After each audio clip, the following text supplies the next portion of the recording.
नमस्कार, मैं हूं आपके साथ शिखा सिंह, लेकर खास पेशकश हद कर दी आपने।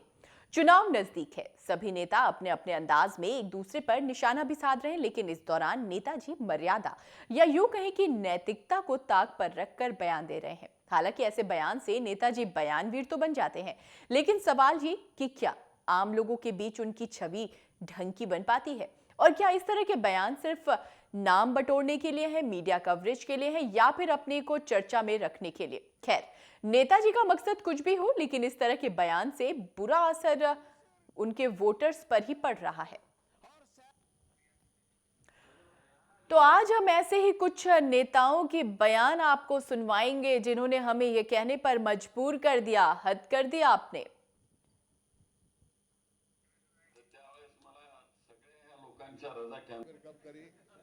किसी के बारे में मैं कोई वो नहीं, लेकिन उस घोड़े के बारे में भी आप कुछ कहो। और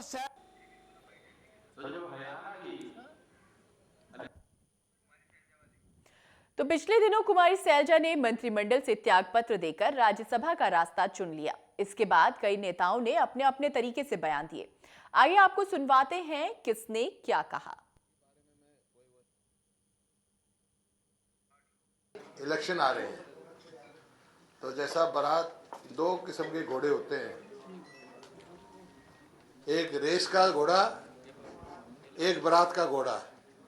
बारात का घोड़ा बारात में जाएगा, रेस का घोड़ा चुनाव लड़ेगा। इसमें क्या बात है? सैलजा तो दलित नेता है, और अगर घोड़े का स्त्रीलिंग करें तो घोड़ी बनता है, तो शर्मनाक है ये बात। मैं कुमारी सैलजा का घोर विरोधी रहा हूं 10 साल तक। मैंने कोई ऐसा अवसर नहीं जाने दिया अम्बाड़ा लोकसभा में जब मैंने कुमारी सैलजा की विफलताओं को उजागर ना किया हो। वो नॉन परफॉर्मर थी, इसमें कोई शक नहीं। उसने अम्बाड़ा की जनता के साथ बहुत बड़ा धोखा किया, इसमें कोई शक नहीं। वो में चलेगी और अम्बाड़ा की बर्बादी कर।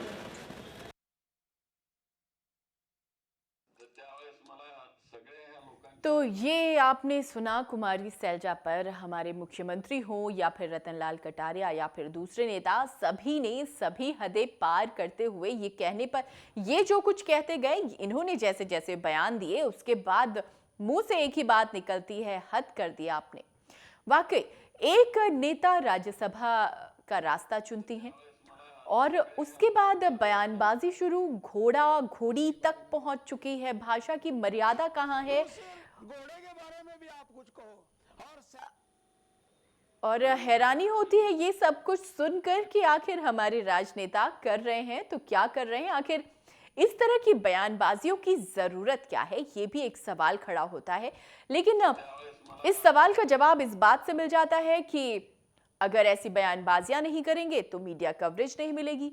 मीडिया कवरेज चाहिए, इसलिए इस तरह की बयानबाजी का रास्ता ये चुनते हैं। लेकिन न कहीं ये रास्ता गलत है, क्योंकि भाषा की मर्यादा का ख्याल तो हमारे नेताओं को कम से कम रखना ही चाहिए।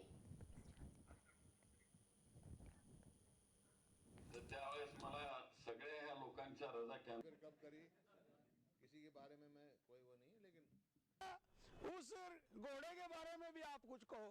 और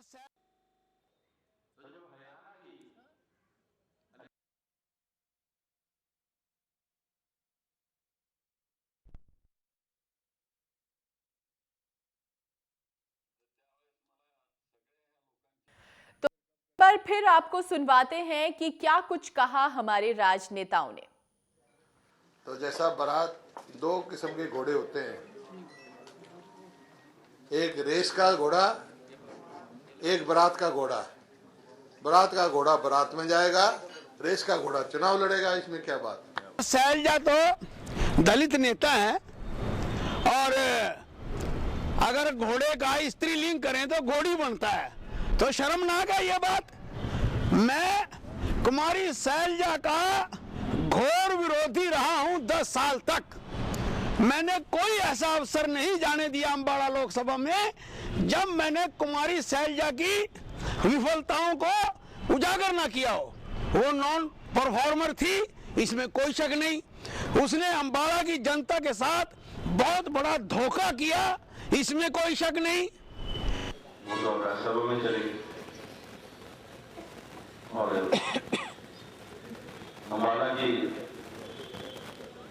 बर्बादी कर घोड़ा घोड़ी तक और यहाँ तक कि रतनलाल कटारिया की अगर हम बात करें तो उन्होंने तो पहले ये कहा कि घोड़ा घोड़ी तक पहुंच चुके हैं हमारे राजनेता। हमारे साथ हमारे state bureau head Rakesh Gupta जुड़े हुए हैं। राकेश, जाहिर तौर पर यह सवाल उठता है कि नेता बयानवीर बनने के चक्कर में, बयान देने के चक्कर में हदों को पार करते जा रहे हैं। यही वजह है कि दिखाना पड़ रहा है, हद कर दिया आपने। हाँ बिल्कुल, देखिए ये जो राजनीतिक जो इस समय बयानबाजी चल रहा है और जो आपने कहा बयानवीर बनने की बात है, ये वाकई हद पर करने वाली बात है। अब आप ये सोचिए कि जो शासक वर्ग है, मौजूद वर्ग है और जो समाज जिसकी ओर देखता है, वही लोग अगर ऐसे शब्दों का चयन करेंगे और ऐसे शब्दों को एक दूसरे को संबोधित करेंगे तो आप समझ सकते हैं कि आम लोगों पर इसका क्या असर होगा और आम लोगों का जो है रवैया क्या रहेगा, उनके प्रति इज्जत क्या रहेगी। भले ही हम जो हैं एक दूसरे को नीचा दिखाने के लिए ऐसा करते रहे राजनीति में, लेकिन आम लोगों पर इसका जो बुरा प्रभाव पड़ता ही है। जी राकेश, बिल्कुल। और राकेश, हैरानी होती है कि मुख्यमंत्री तक उन्होंने भी घोड़ा घोड़ी जैसे शब्दों का प्रयोग कर दिया और उसके बाद तो बस लगता है कि जैसे तमाम नेताओं ने किसी को घोड़ा किसी को घोड़ी कहने की ठान ली हो, ठन गई हो इनके बीच। हाँ बिल्कुल, ये जब रवायत शुरू होती है, यहाँ तक कि जब फिर कोई मौका नहीं चूकता है कोई भी, और ये बिल्कुल जो है युद्ध की तरह से हो जाता है। जैसे युद्ध में सेनाएं जो है मैदान में आमने सामने खड़ी हो जाती हैं, वही ग्रुपिज्म में होता है, वही राजनीति में अपोजिशन में भी यही रहता है।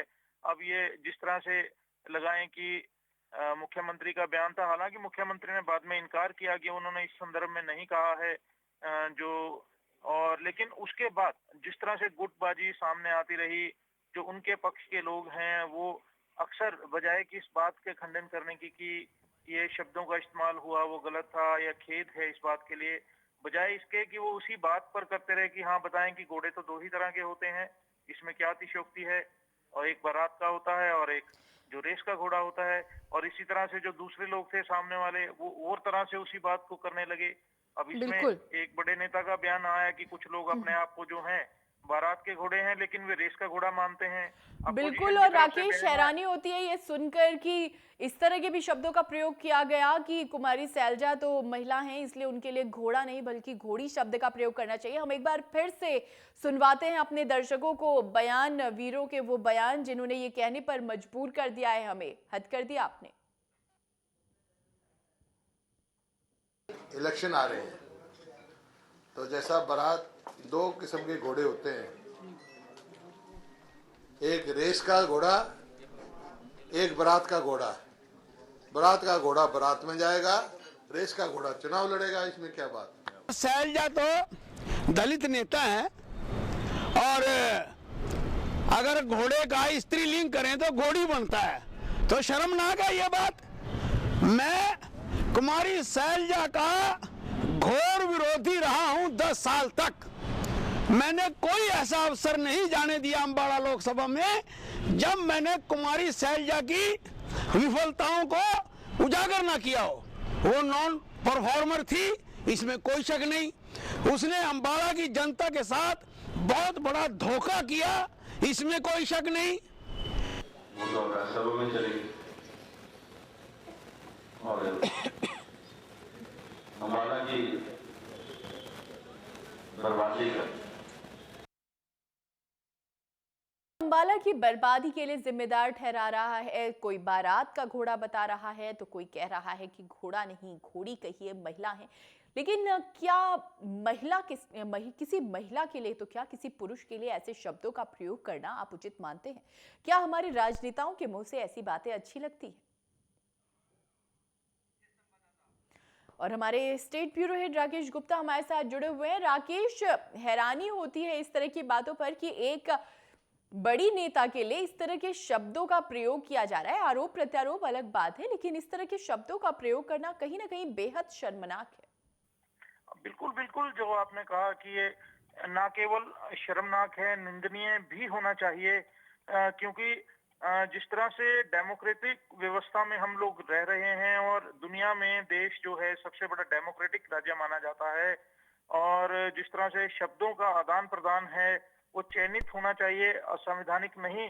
हालांकि इस बात पर भी बहस हो जाएगी कि ये घोड़ा कहना या घोड़ी कहना कोई असंवैधानिक नहीं है, लेकिन मैंने फिर कहा कि जिस तरह से हम समाज को दिशा क्या देने जा रहे हैं, समाज को क्या बताने जा रहे हैं इस तरह के शब्दों का चयन कर, क्योंकि आमतौर पर अब जैसे मैं भी सुन रहा था कि किसी ने ये कहा कि इसका स्त्रीलिंग होना चाहिए। जी। हालांकि चाहे उन्होंने इस बात की निंदा की है अपोजिशन होने के नाते कि ऐसा नहीं होना चाहिए था, बावजूद उसके भी वो अपनी बात कह गए, और उसमें उसमें संभ्रांत जो एक शिष्टाचार की बात है वो नहीं है, और राजनीति में इस तरह का चलन बड़ा है, और ये बड़ी जो है सोचनीय, विचार करने के लायक है कि इस तरह का और आने वाले दिनों में हैरानी आपको बिल्कुल नहीं होनी चाहिए सोचकर कि और जो चलन है इसका बढ़ेगा, क्योंकि अभी तो शुरुआत मात्र है और इलेक्शन ईयर है। किस तरह के शब्दों का जो है देखने में मिलते हैं, सुनने में मिलते हैं, लेकिन जो बात आपने कही कि जो ये शब्द जो हैं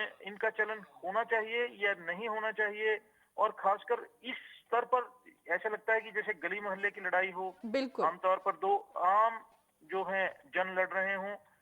राजनीतिक भाषा तो कतई इस तरह नहीं होना चाहिए। हालांकि अगर यही बात सदन में होती तो हो हल्ला मचता खूब, लेकिन क्योंकि आम बाहर बात है और सबको चुटकी लेने का एक अच्छा मौका मिला है, राजनीति भुनाने का अच्छा मौका मिला है, और शब्दों की बजाय अब सब लोग इस बात पर सोचने की बजाय, विचार करने की बजाय, या आम सहमति बनाने की बजाय कि ऐसे शब्दों का चयन इस्तेमाल होना चाहिए या नहीं, इस बात पर अवश्य ही राजनीति हो रही है कि हाँ जी हम निंदा कर लेते हैं और साथ खुद ही उन शब्दों का प्रयोग भी कर जाते हैं। जी बिल्कुल राकेश, आप हमारे साथ बने रहिए। तो आज के इस सियासत को देखकर हम यही कह सकते हैं कि इब्तिदाई सियासत को देख हैरान होता है क्या, आगे आगे देखिए होता है क्या। और यहाँ रुक रहे एक छोटे ब्रेक के लिए।